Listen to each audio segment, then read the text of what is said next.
الله أكبر.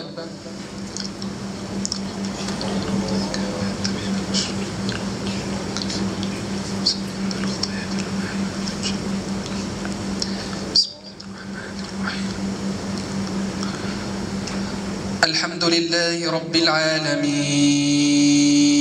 الرحمن الرحيم مالك يوم الدين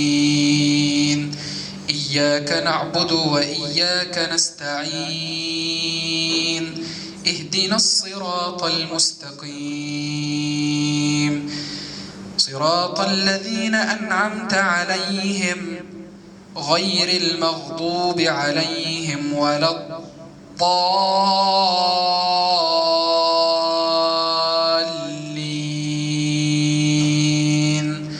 آمين.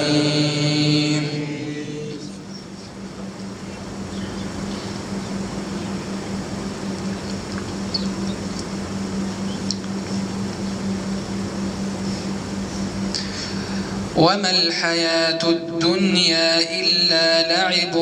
وله وللدار الآخرة خير للذين يتقون أفلا تعقلون قد نعلم إنه ليحزنك الذي يقولون فإنهم لا يكذبونك ولكن الظالمين بآيات الله يجحدون ولقد كذبت رسل من قبلك فصبروا على ما كذبوا وأوذوا حتى أتاهم نصرنا ولا مبدل لكلمات الله ولقد جاءك من نبأ المرسلين وإن كان كبر عليك إعراضهم فإن استطعت أن تبتغي نفقا في الأرض أو سلما في السماء فإن استطعت أن تبتغي نفقا في الأرض أو سلما في السماء فتأتيهم بآية ولو شاء الله لجمعهم على الهدى فلا تكونن من الجاهلين إنما يستجيب الذين يسمعون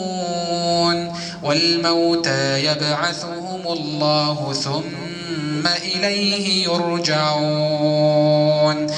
وقالوا لولا نزل عليه آية من ربه قل إن الله قادر على أن ينزل آية ولكن أكثرهم لا يعلمون وما من دابة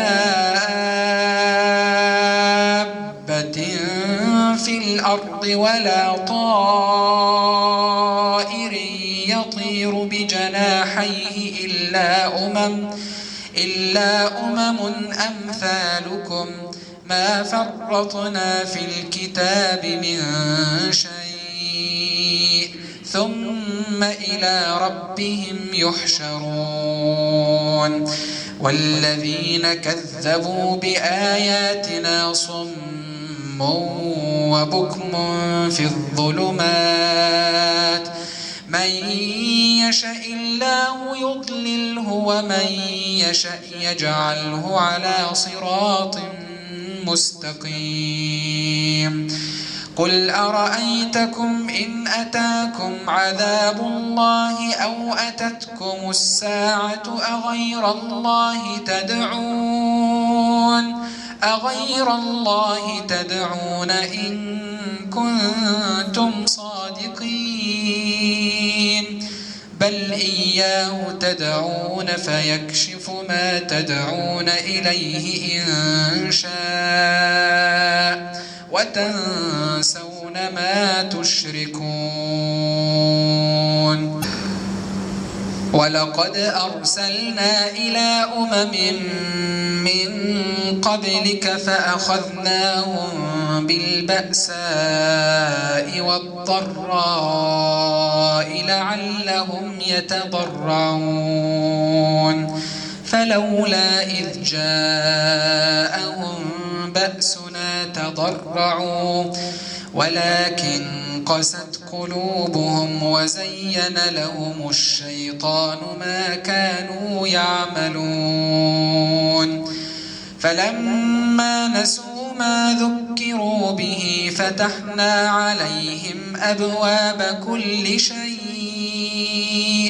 حتى إذا فرحوا بما أوتوا أخذناهم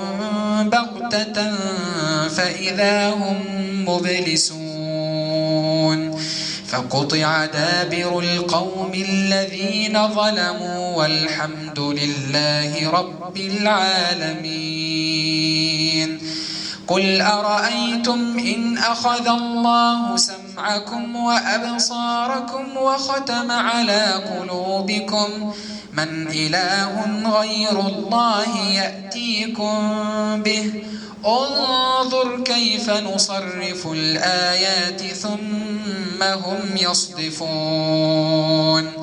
قل أرأيتكم إن أتاكم عذاب الله بغتة أو جهرة هل يهلك إلا القوم الظالمون